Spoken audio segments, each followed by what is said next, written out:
আসসালামু আলাইকুম বন্ধু। আসলে বিষয়টা হলো, আমি একজন গার্মেন্টস শ্রমিক। সোজা বাংলায় বলছি,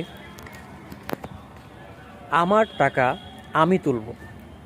সারা মাস পরিশ্রম করার পরে যখন স্যালারি হাতে আসে, ঠিক আছে, আমরা চাই যে সেই স্যালারিটা তুলে আমাদের প্রয়োজন মেটানোর জন্য। মানুষ কাজ করে কিসের জন্য? তার প্রয়োজন মেটানোর জন্য। কিন্তু ভাই, এই ডাচ বাংলা ব্যাংকিং সেবা কোম্পানিরাও তাদের সাথে লেনদেন করে, অথচ মাঝখানে আমরা যারা ওয়ার্কার স্টাফ আছি তারা খুবই দুর্ভোগের মধ্যে পড়ি।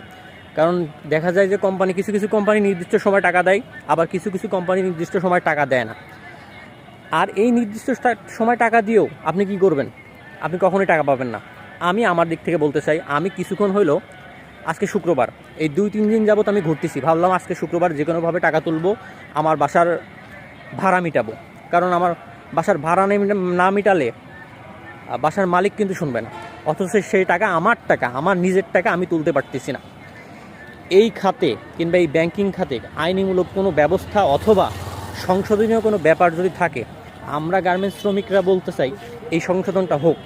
কারণ আমার মতো হাজারো হাজারো লাখ লাখ গার্মেন্টস শ্রমিক আছে যারা এই দুর্ভোগে ভুগতেছে ভাই। তাই আমি বলি, একত্রভাবে আওয়াজ তুলি আমরা।